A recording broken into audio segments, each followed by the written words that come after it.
Bienvenidos a una nueva edición de Distintos Parecidos. Recordá que estamos en Canal 30 TDA, sino también en el Canal 22 de Supercanal Digital. Y por supuesto le damos la bienvenida al público que está a través de www.universidad.com.ar. Ahora sí, hoy la información y el día de hoy el debate de Distintos Parecidos va a estar relacionado con Mendoza, porque Mendoza marchó por la memoria, la verdad y la justicia. 42 años de la última dictadura, organismos de derechos humanos encabezaron una multitudinaria columna que marcharon por las calles mendocinas. Damos comienzo al tema del día de hoy con el siguiente clip. En la madrugada del 24 de marzo de 1976, vehículos con tropas militares abandonan los cuarteles y se desplazan por las calles de las principales ciudades del país. Los edificios de gobierno y los medios de comunicación son ocupados por las Fuerzas Armadas y poco tiempo después, un breve comunicado emitido por Cadena Nacional anuncia el fin de la democracia. Comunica a la población que a partir de la fecha el país se encuentra bajo el control operacional de la Junta Militar. Un golpe militar comandado por Jorge Rafael Videla, del Ejército, Emilio Eduardo Macera, de la Marina, y Orlando Agosti, de la Fuerza Aérea, derrocó a la entonces presidenta constitucional de la Argentina, María Estela Martínez de Perón. Comenzaba, de esa manera, una dictadura cívico-militar que pasaría a la historia bajo el eufemismo de proceso de reorganización nacional.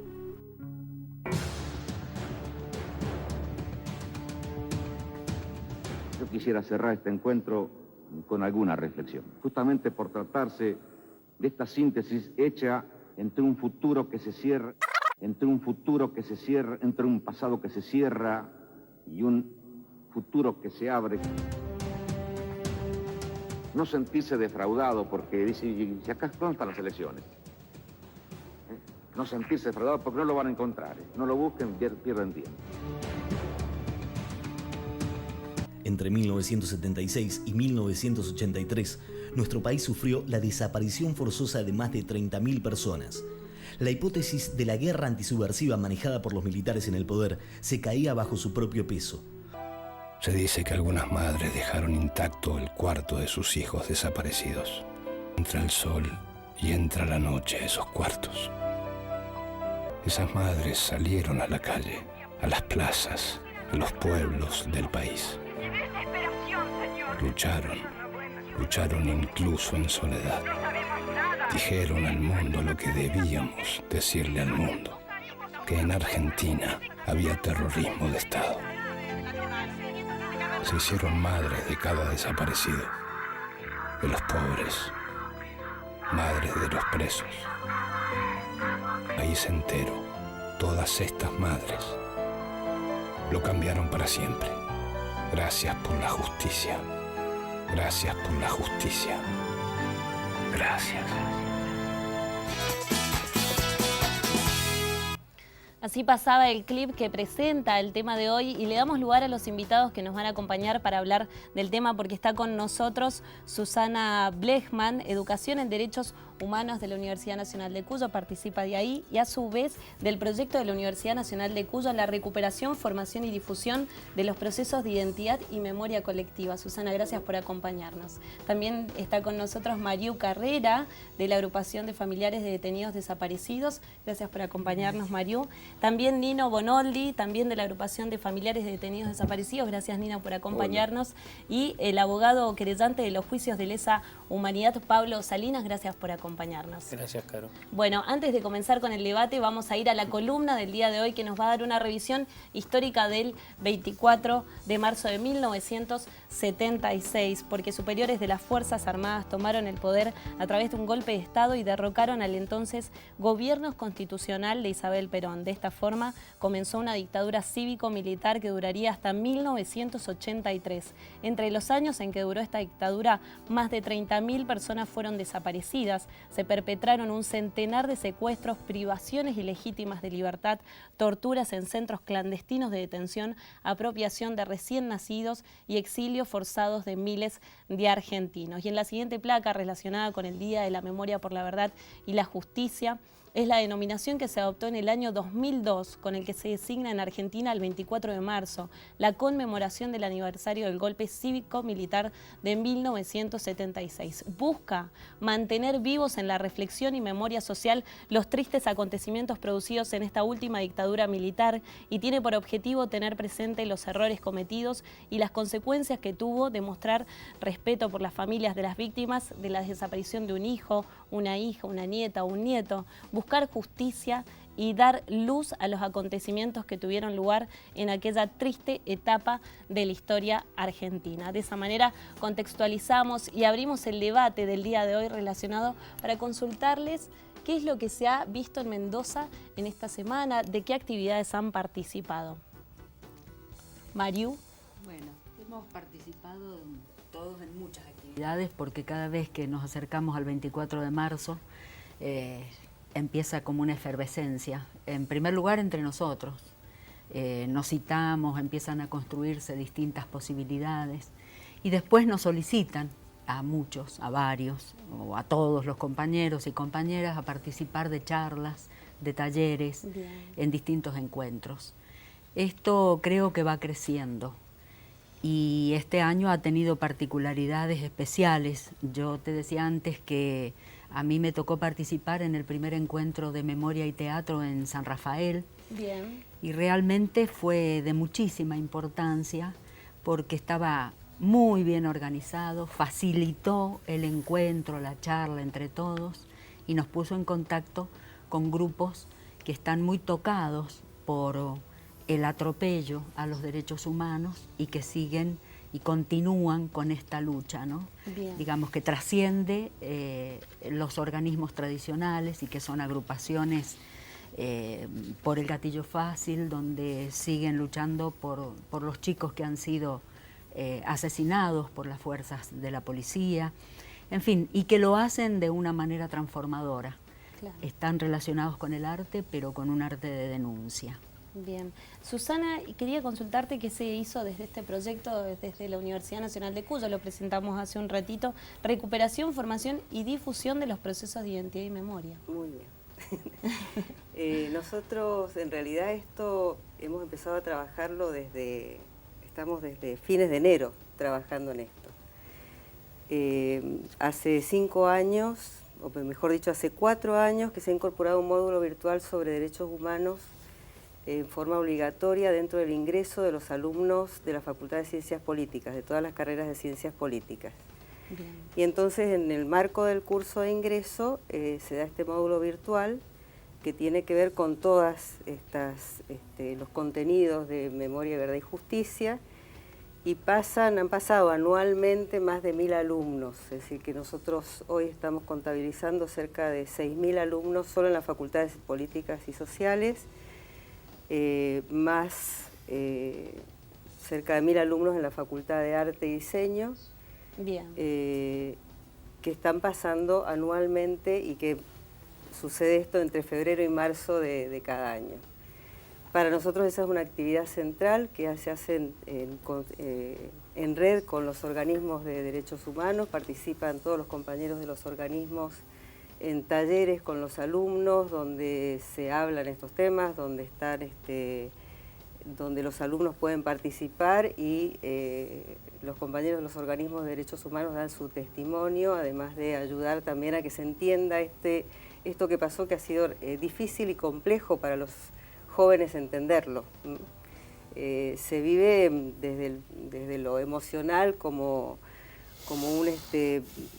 un tema que revela, o sea, el Claro. hecho de que haya habido una dictadura, de que haya habido represión, intelectualmente se ve así, y cuando toman contacto con los testimonios de los compañeros de los organismos de derechos humanos es como que adquieren una dimensión mucho más real y más exacta de lo que sucede.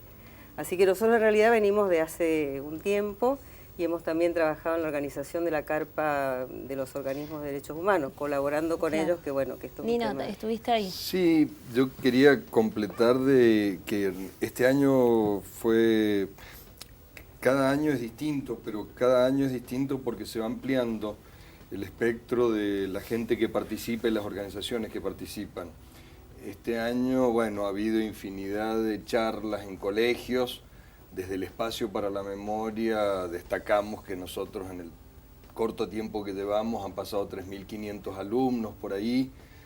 Te decía, las charlas, ha habido encuentros muy fructíferos con los sectores gremiales, que es un sector mayoritario entre los desaparecidos. Ha habido exposiciones de todo tipo, esta carpa por los derechos humanos en la Alameda, donde participaron exponentes de distintas organizaciones sociales, barriales, de género. Lo que nosotros vemos así como distintivo, digamos, no formal, sino es esta conjunción de una cantidad de organizaciones, de sectores de la sociedad que trabajan en distintas miradas respecto al tema de derechos humanos. A nosotros nos tocó encabezar esto en la terrible lucha respecto a los crímenes del terrorismo de Estado, pero hay otra cantidad de gente que viene luchando desde muchos otros sectores y que se ha conjugado, se está formando un entramado muy interesante tras esta idea. Bien. Destaco también que ha habido una campaña de pintadas de pañuelos blancos por todo Mendoza. Esto es hermoso porque ha surgido de distintos colectivos, es decir, que aquí no hay un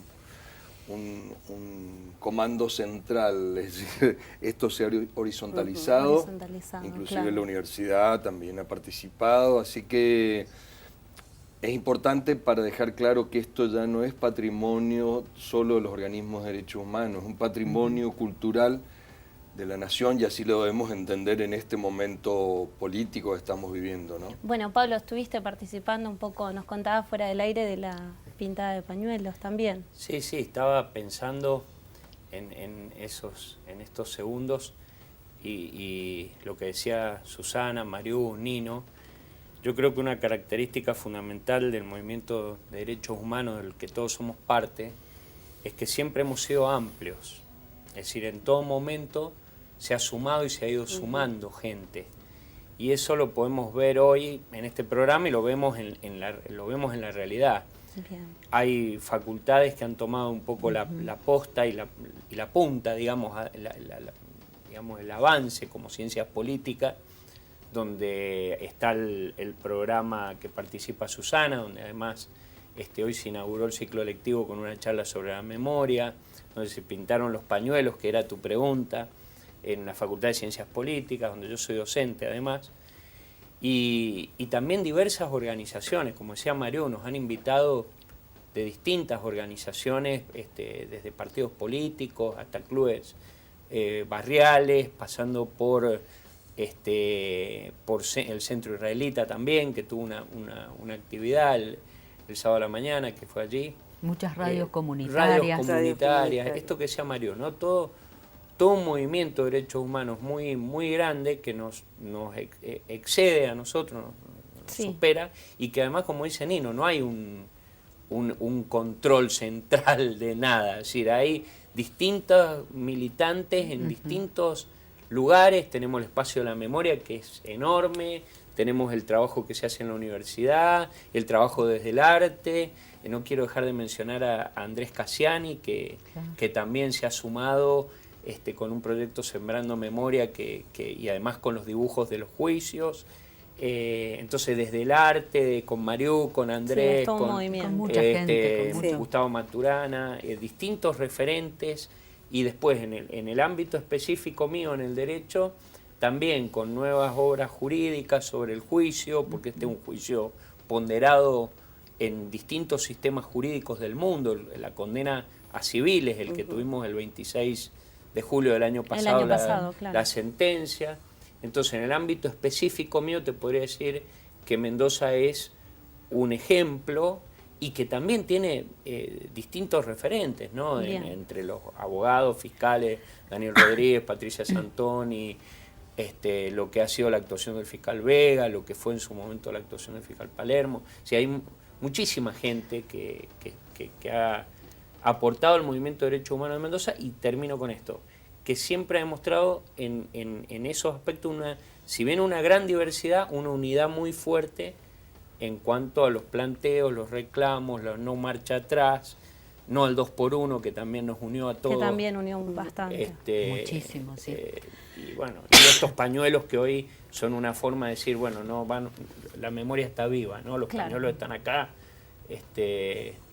por más que haya intentos de nostálgicos de la dictadura que se han visto en algunos medios de difusión nacionales, lamentablemente, pero hay toda una sociedad que no está en esa línea, ¿no? La memoria está viva. Nos vamos un poquito hacia atrás, ¿no? A ese 1976, y quiero consultarles acerca del clima que se vivía en nuestra provincia, en Mendoza.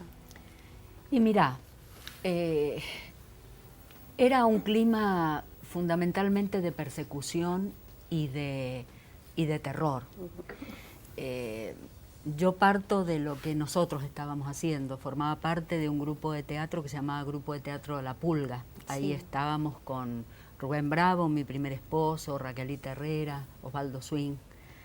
Ellos tres están desaparecidos. Raquel Herrera fue ejecutada. Imagínate que seguir trabajando, seguir viviendo, a pesar de eso o dentro de eso que pasaba constantemente. Nos enterábamos constantemente que habían allanado, que habían puesto una bomba, que se había tenido que ir del país un compañero. Era una etapa durísima de sentir terror en el cuerpo y de tener que seguir. De un cierre absoluto en los medios, de sentirte señalado en todas partes, de ver que en los diarios aparecían, como apareció Silvia Ontiveros o Fernando Rule, en fotografías terribles después de haber sido torturados. Es decir, era un clima nefasto, durísimo. Y siempre pienso que el 24 de marzo es el día, como si fuese el día donde pasó todo lo peor, ¿no? El día en que sucedieron todos los secuestros o todas las torturas. Y en ese mismo día surgió en todos nosotros la determinación de seguir viviendo, porque lo seguimos buscando. Y al buscarlos a ellos, seguimos buscando la vida. Es decir, creo que en el peor de los momentos, en el fondo de todos los pozos, el ser humano es posible que siempre encuentre una razón para seguir. Y nosotros pudimos encontrarla y por eso estamos acá. Sí, es un poco completando lo que dice Mario. Vos preguntabas, hacías una pregunta muy inteligente, o la producción, ¿no? ¿Qué vivíamos en ese entonces? Yo recuerdo, yo tenía 7 años y vivía en Córdoba cuando entró la patota militar a secuestrarnos, a mi mamá y a mí. Y después yo me crié con mis abuelos. Yo tenía que decir que mi mamá estaba en Miami, a mis compañeros en la escuela. Porque no podía decir que mi mamá estaba presa. Mi mamá quedó presa en Devoto, después salió cuando se recuperó la democracia, presa política, no tuvo, o si tuvo no importa, causa judicial, para el caso era lo mismo. por ser subversiva, entre comillas. Entonces nos tocó, a algunos como adultos, ver que secuestraban un familiar, y a algunos nos tocó como niños. Y yo quiero recuperar eso, porque los niños, hoy somos adultos, pero en ese momento nos tocó también vivir algo. Claro. Como le tocó a Ángela Urondo, que es la que siempre me impulsa a hablar, creo que es mi delegada gremial, Ángela, porque ella siempre habla. De los niños. De los niños. Y como le tocó a otro gran amigo mío, Ernesto Espeche, que es profesor también en Ciencias Políticas, a Nazareno Bravo, otro profesor, sociólogo, doctor, que tiene todo un equipo de investigación también. Y bueno, y quizá por eso también estudiamos, nos doctoramos, quisimos entender qué había pasado, comprender. Pero es una pregunta muy inteligente porque, bueno, ¿qué pasaba ahí? Y es lo que dice Mario, es el terror. Es el terror absoluto, es el quiebre de muchas vidas, en algunas personas que perdieron la vida, que sabemos hoy que fueron asesinadas y que no podemos recuperar sus restos. Estamos buscando sus restos. Pablo. Por eso cuando hablan de perdón, no hablan de reconciliación. si no dicen dónde están los restos de nuestros compañeros, si no dicen dónde están los nietos que faltan recuperar? ¿De qué reconciliación, de qué perdón podemos hablar? O sea, hay que pensar en que nos digan dónde están los hoy hombres, mujeres, que ellos se apropiaron, y en que nos digan dónde están los restos de nuestros compañeros. ¿Hace cuánto que venimos trabajando en Lajas y no podemos encontrar? Vamos a seguir hablando de este tema. Nos vamos a ir a un corte muy breve y enseguida regresamos con Distintos Parecidos.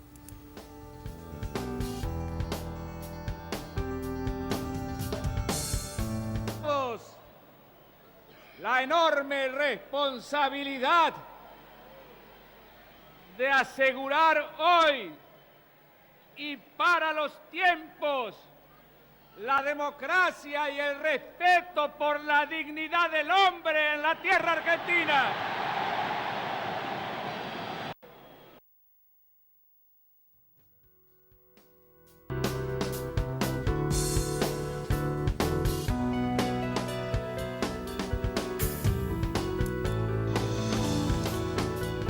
No fue una dictadura militar solamente, ¿no? Hubo políticos, hubo empresas.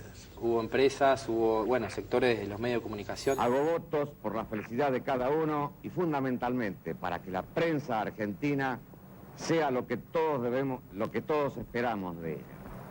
Justamente una prensa libre porque es responsable. Por aquellos días los medios colaboraron mucho para que se instalaran términos como extremistas, penetración marxista, subversión, palabras que lamentablemente todavía están latentes en el pensamiento de algunos. Una prensa libre porque es responsable. Metros del Estadio Monumental estaban aullando los presos bajo torturas. ¡El mejor mundial! ¡Organización extraordinaria! Y a pocos metros se les metían inyecciones, los envolvían en bolsas para tirarlos al mar y que se los comieran los tiburones.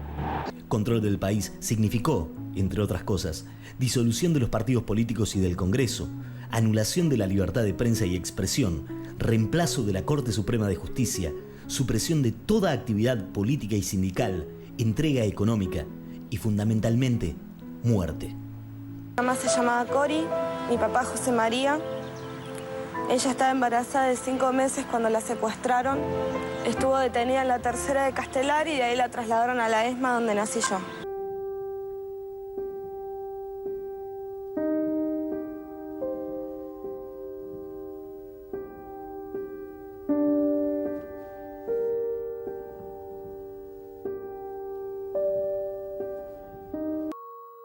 Estaba embarazada de 5 meses cuando se la llevaron. Mi nieto tiene que haber nacido en agosto del año pasado. ¿Dónde están nuestros hijos? ¿Vivos o muertos? Angustia porque no sabemos si están enfermos, si tienen frío, si tienen hambre. No sabemos nada. Les rogamos a ustedes, son nuestra última esperanza. Por favor, ayúdennos. Ayúdennos, por favor. Ayúdennos.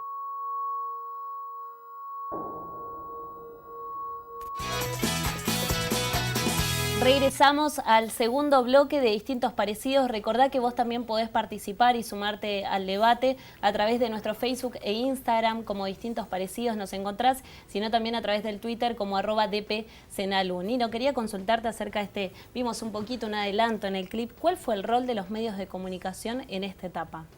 Bueno, los medios de comunicación siempre han modelado la opinión pública y mucho en ese tiempo en que no había diversidad de otros medios de comunicación, como puede haber un poco ahora, que puede haber otras posibilidades de informarse. En ese momento todos los medios presentaron al golpe militar como un gobierno de orden, como un gobierno pacificador, como un gobierno que iba a traer el progreso para la Argentina.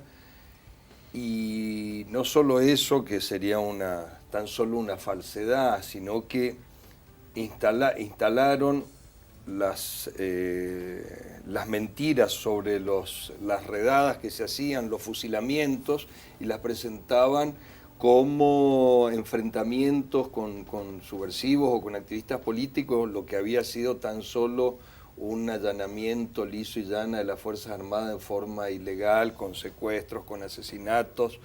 Eso fue terrible y yo creo que toda la prensa en ese momento ahora debe hacer un mea culpa, porque con esas noticias se convalidaron tantos secuestros, tantos asesinatos, tantos terribles atropellos. Recién hablábamos de unas fotos que salieron en su momento en el diario Los Andes, y de alguna manera esa nota fue una nota que promovió Antonio Di Benedetto, pero de alguna manera salvó a esos militantes que estaban detenidos en el D2, los salvó de la muerte porque los puso, consiguió en las fotos torturados ahí y poniéndola en el diario Los Andes, y a raíz de eso es secuestrado Antonio Di Benedetto. Que era el director del diario Los Andes, las fotos un gran fueron escritor. anteriores al golpe. Sí. Fueron anteriores, claro. Porque cuando se produce el golpe, hay dos lugares que son tomados por las fuerzas militares: la prensa y la justicia federal, porque son dos lugares clave. En la prensa meten preso a los editores, no solo a Di Benedetto, sino a Lucero, hijo, el hijo del que había sido interventor, y meten presos a Morán, a varios periodistas más, muchos periodistas, a la esposa de Morán, que estuvo en el casino de oficiales, bueno, y a los y nombran los jueces federales que después vamos a juzgar el año pasado, terminó el juicio. Pero esto que decía Nino, no quiero dejar de resaltar, esa foto que publica Di Benedetto, al mostrar a los compañeros, hace que no los puedan asesinar. Bien. Porque si no si la persona no había pruebas de que estuviera en poder del Estado, ellos negaban tenerla en su poder. Y la tenían en su poder, pero ellos negaban, porque esta era la perversidad del plan criminal. Bien. Y después, cuando fue secuestrado Di Benedetto, por esta razón, de alguna manera fue entregado por el diario Los Andes. Bueno, ahora Di Benedetto es una persona muy famosa, se le hacen actos, pero Di Benedetto quedó destruido después de ese hecho. Entonces, yo no sé si el diario Los Andes ha hecho un mea culpa sobre ese abandono en que quedó Di Benedetto por ese acto. Estamos en comunicación telefónica, vamos a sumar una nueva voz a esta mesa de debate porque está con nosotros Liliana Furió, del colectivo de Historias Desobedientes, ex hija de Paulino Furió, condenado a perpetua en la mega causa que se realizó en Mendoza el año pasado. Liliana, muy buenas tardes, Carolina Rotondo te saluda. ¿Qué tal, Carolina? Buenas tardes. Bueno, buenas tardes. Queríamos consultarte acerca de cuál fue el motivo por el cual las hijas y los hijos de estos militares involucrados en la dictadura se agruparan.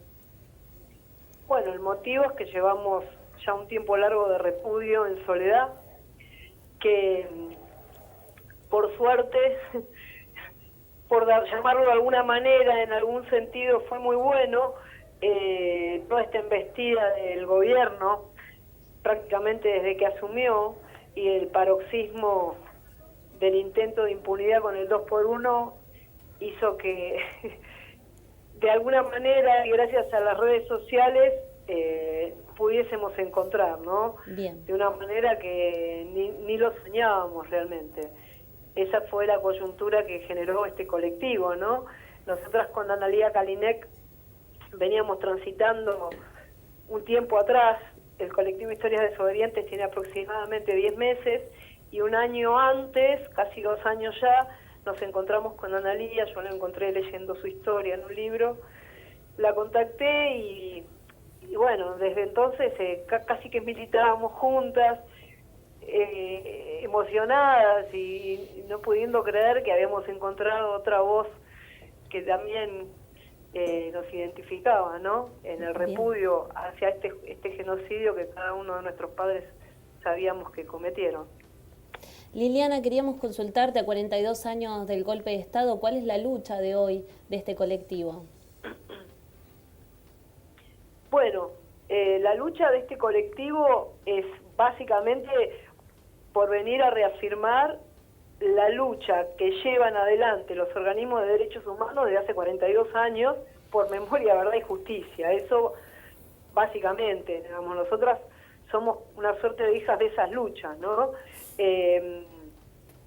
Y no pretendemos ningún tema de cartel, sino que justamente venir a reforzar y a dar apoyo y oponernos además a esta embestida de este gobierno que viene a querer implantar el olvido por un lado, ¿no? Como si esto fuese posible y como si le sirviese a alguna sociedad luego de un horror como el que hemos vivido nosotros en los 70, poner olvido, un manto de olvido, y de perdón es imposible, no puedes perdonar a quienes reivindican el horror. Así que básicamente esta es nuestra lucha principal. Liliana, desde las redes, como bien decías, y por supuesto desde su página web, tienen una opinión acerca de la prisión domiciliaria a genocidas. ¿Podrías contarnos acerca de eso? Bueno, nosotros tampoco avalamos, nunca lo avalamos. No podemos hacer más nada al respecto que repudiarlo. Nos parece que no puede darse tratamiento a delitos penales de lesa humanidad, no es lo mismo que cualquier otro tipo de delito, ¿no?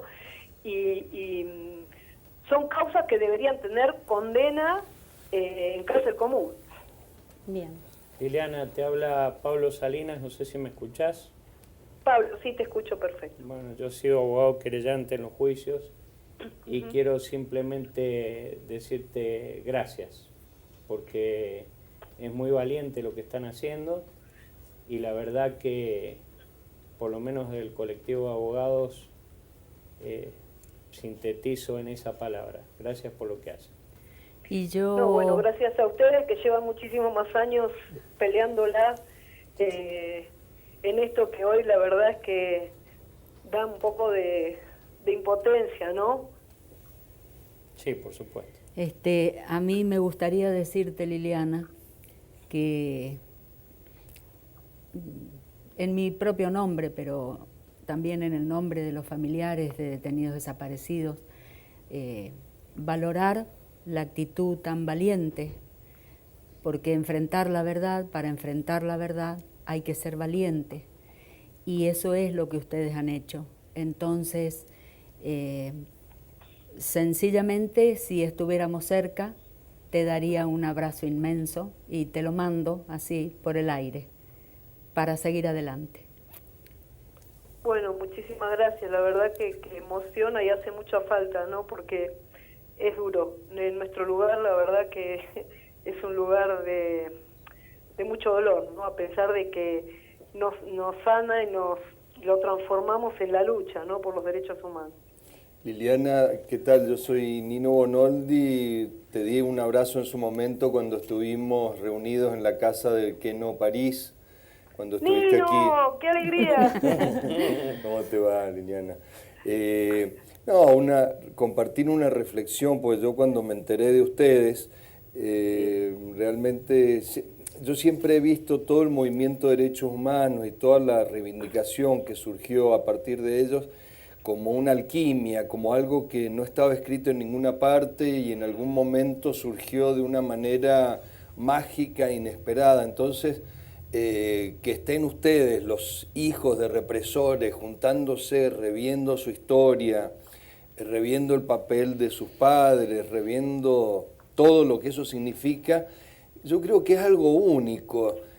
Esto es algo que yo valoro enormemente porque son como cambios culturales que nunca hubiéramos pensado y hubiéramos imaginado después del horror que vivimos. Es decir, yo reivindico la creatividad, digamos así, y el amor que ha tenido siempre el movimiento de derechos humanos.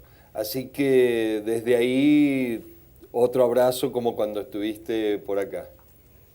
Bueno, muchísimas gracias, la verdad que muy, muy agradecida y agradecidos también como colectivo justamente a las luchas previas, ¿no? Que llevan ustedes de tantos años con tanto dolor y lo que han logrado, que también es ejemplo en el mundo y que esta gente de esta administración no entendió. Digo que esto es un ejemplo en el mundo, ¿no? Así que muy, muy, muy emocionada y agradecida. Bueno, Liliana, queremos agradecerte esta comunicación del colectivo de Historias Desobedientes, ex hija de Paulino Furió, y esperamos tenerte nuevamente en el programa de Distintos Parecidos. Gracias por atendernos. Al contrario, muchas gracias y un saludo enorme. Bueno, ahí estaba Liliana Furió. Y volviendo un poco al tema de la situación de Mendoza en esa época, estamos un poco conmocionados en el piso. Quiero consultarte, Susana, acerca de cuál fue el rol y cuál es el papel que tuvieron los organismos de derechos humanos desde ese 24 de marzo del 76 en la provincia. Bueno, recién lo explicaban, voy a respirar un poco. Porque sí, fue emocionante. Hay organismos que se fueron constituyendo desde los procesos que se vivieron un poco antes del 24 de marzo y luego. Y uno de los primeros, es decir, ya funcionaba la Liga Argentina por los Derechos del Hombre desde hacía muchos años y va renovando, digamos, sus objetivos de acuerdo a lo que iba sucediendo acá también en el país. Claro. Pero van surgiendo nuevos organismos, que es lo que comentaba Mariú, de los familiares, que aparece como uno de los primeros, bueno, el movimiento ecuménico que tenía ya también una existencia anterior. Son movimientos que se van construyendo en el camino de la resistencia y de la lucha por ir, por un lado, aclarando, intentando saber qué había pasado con los desaparecidos, pero además también intentando ayudar, digamos, a que se pudiera luchar por otras cosas. Vos preguntabas al principio, bueno, ¿quiénes fueron los más afectados, los que primero se afectaron? Es difícil decir quiénes fueron los que primero se afectaron, pero este fue... Claro, los primeros sectores, hablábamos un poco fuera del aire, los primeros sectores... Claro, este fue un golpe que apuntó fundamentalmente al movimiento obrero y de hecho porque había un movimiento obrero organizado muy grande, muy fuerte, y de hecho grandes empresas como Ford, que hoy están con un juicio, Ledesma, por ejemplo, en Jujuy. De trabajadores conflictivos, exactamente, o sea, este fue un golpe preparado durante mucho tiempo, es decir, estas listas que hubieron, si muchos obreros que desaparecieron, no es casualidad que hayan desaparecido, estaban, digamos, ya marcados desde antes. El movimiento estudiantil. La Universidad Nacional de Cuyo fue un lugar, también fue un lugar donde se apuntó fundamentalmente a liquidarla, o sea que la gente que había, nosotros teníamos intelectuales muy importantes, había un movimiento estudiantil muy importante, hubo entre los años 73, 74, un movimiento de democratización de la universidad, de cambios en los planes de estudios, que fue protagonizado por los estudiantes y por los profesores y realmente se lograron cosas, fue muy corto pero fue riquísimo. Bien. Y bueno, ese fue un motivo también de que se persiguiera, que se desapareciera y que se secuestrara. Y hay gente que hoy no está, que ya han fallecido, pero que han sido parte de ese movimiento, como Pocha Camín, como Elba Morales, como Alfredo Guevara Padre, como dentro de los abogados, ¿no?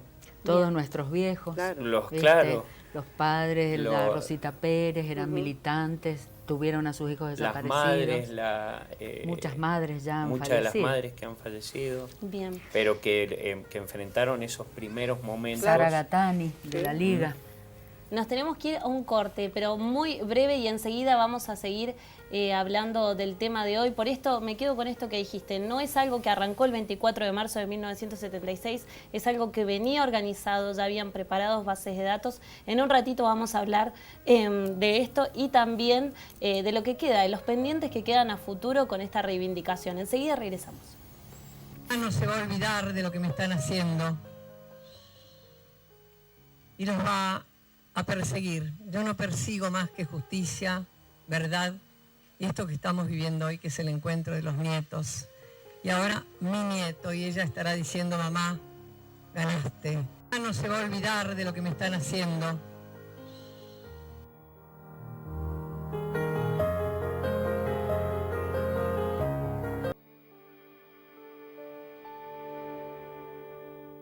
Los viejos amores que no están, la ilusión de los que perdieron. Regresamos al último bloque de Distintos Parecidos. Realmente es un tema que decíamos en el corte que podríamos hacer muchos programas y la verdad que quedan muchas cosas afuera. Pero en este tercer bloque quiero consultarles, y específicamente Pablo, acerca de cuáles son los desafíos a futuro que tenemos en materia de derechos humanos.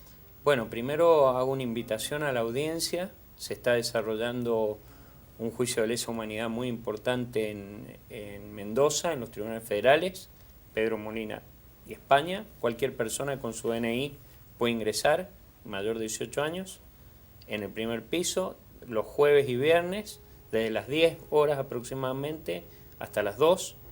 Es importante que nos acompañen porque ya van a venir el periodo de alegatos. Allí se está juzgando represores que tuvieron participación en el D2, en la causa Las Lajas, Fuerza Aérea, Carlos Rico, bueno, falleció Menéndez, que también estaba sujeto a juicio, y es muy importante el acompañamiento y además el hecho histórico de que las personas puedan presenciar un juicio. Bien.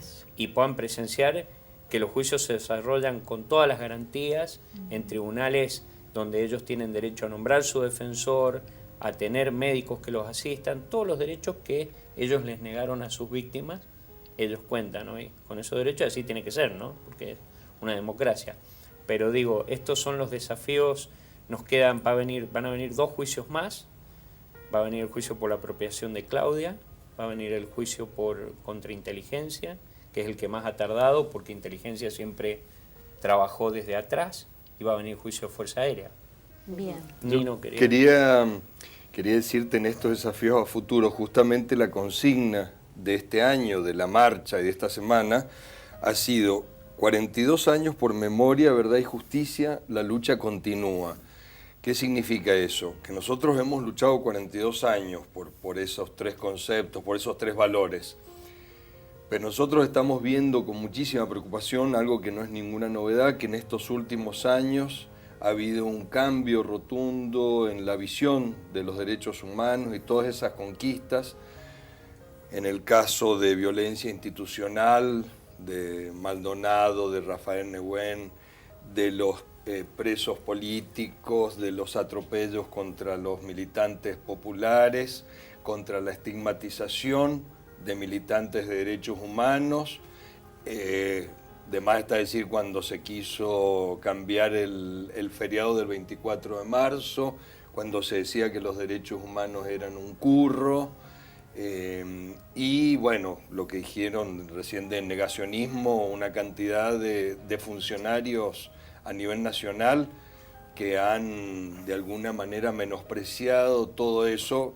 Y yo quiero destacar que recién en esta visita de Macri acá fue la primera vez que se atrevió a decir dictadura militar. Terrorismo de Estado. Terrorismo de Estado. Es la primera vez que lo dijo después de casi 3 años. Bien, Mario, ¿consideran que el avance de los derechos humanos dependen del gobierno que esté de turno en Argentina? No.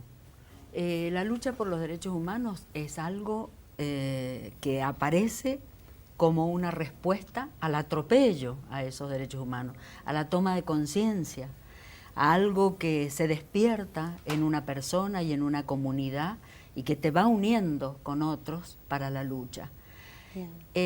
A nosotros nos han muchas veces relacionado con el kirchnerismo y han pensado que el kirchnerismo se adueñaba de todo.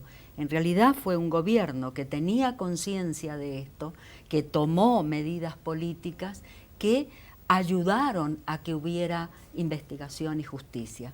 Pero nosotros como organismos no somos ni kirchneristas ni nada.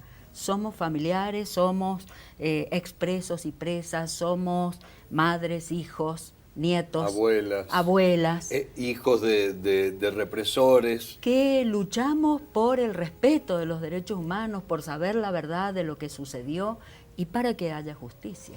Bien, eso que dice Mario es central, porque lo que se consiguió, si bien hubo gobiernos que impulsaron más o menos, pero lo que está diciendo Mario en definitiva, y en esto adhiero plenamente, lo que se consiguió fue por la lucha de los organismos, por esa lucha incansable en cada momento. Cuando se impusieron las leyes de impunidad, los organismos siguieron luchando hasta conseguir que las leyes cayeran, hasta conseguir que los indultos se vinieran abajo y dando vueltas a la Plaza Las Madres. Y hasta conseguir los juicios. Los juicios. Claro. Y siguieron, independientemente de cuál fue el gobierno, seguimos y le seguimos exigiendo a todos los gobiernos que tengan un compromiso con los derechos humanos y que ese compromiso es central para una sociedad democrática y para un futuro mejor para nuestros hijos. Pensemos en el 2x1, si no. Sí, claro. El 2x1 unió a todas las fuerzas políticas en una ley para evitarlo. Y fue la ley dictada más rápido en la historia, un día. En un día se dictó una ley. Bueno, y algo similar se ha dado con esta marcha del 24, donde hemos marchado juntos todos los sectores en realidad, donde nos hemos sumado porque, bueno, es fundamental estar juntos y luchar por memoria, verdad y justicia para que lo que sucedió no vuelva a suceder nunca más a nadie. ¿Consideran que hubo negación de parte de algunos medios de comunicación? Sí.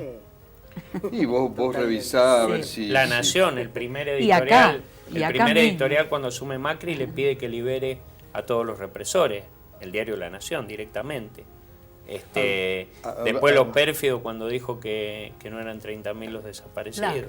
Ha habido marchas acá del 24, varias marchas atrás, en que no salía la foto de la marcha que eran multitudinarias, no salía una foto en el diario Los Andes. Bueno, y hoy en el diario Los Andes, para esta marcha, ha salido una foto, pero de antes, y un comentario, o sea que entiendo que no se han tomado ni el trabajo de ir a sacar una foto del propio día de la marcha. De enviar un fotógrafo al día. Claro.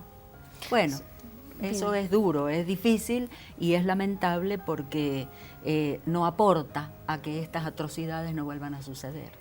De todas maneras, me parece, está claro cuál ha sido el papel de los medios, ¿no? Esto no lo vamos a discutir, nosotros no lo vamos a discutir.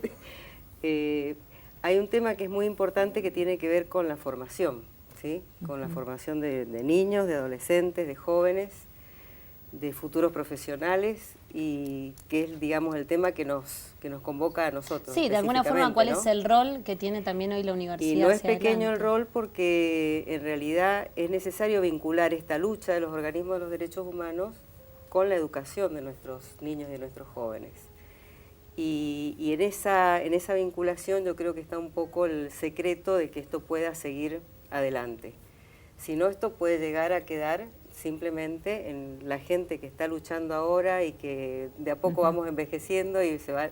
Entonces, bueno, creo que los organismos en esto también han sido muy claros de llegar a las instituciones educativas, de poder abordar estas temáticas y llegar a nuestros chicos, a nuestros jóvenes, de manera que ellos puedan empezar a ir tomando estas banderas también en sus manos. Mira cómo hay algo que confirma lo que vos decís, Susana, que mis 4 hijos de diversas edades estaban todos entusiasmados por ir a la marcha. Claro. Y de escuelas de la universidad y de escuelas públicas. Traspaso de generación en generación. Y es porque en la escuela también les fomentaron la importancia de ir a la marcha, y fue una marcha que íbamos familias enteras. Sí, O sea, fue una marcha maravillosa porque eran muchísimos niños, familias completas marchando y por supuesto con total tranquilidad, con una marcha que esperemos todos los años sea más multitudinaria, ¿no? Y en el desafío, como habíamos hablado un poco al principio de este bloque, ¿cuáles son los derechos que aún no están garantizados?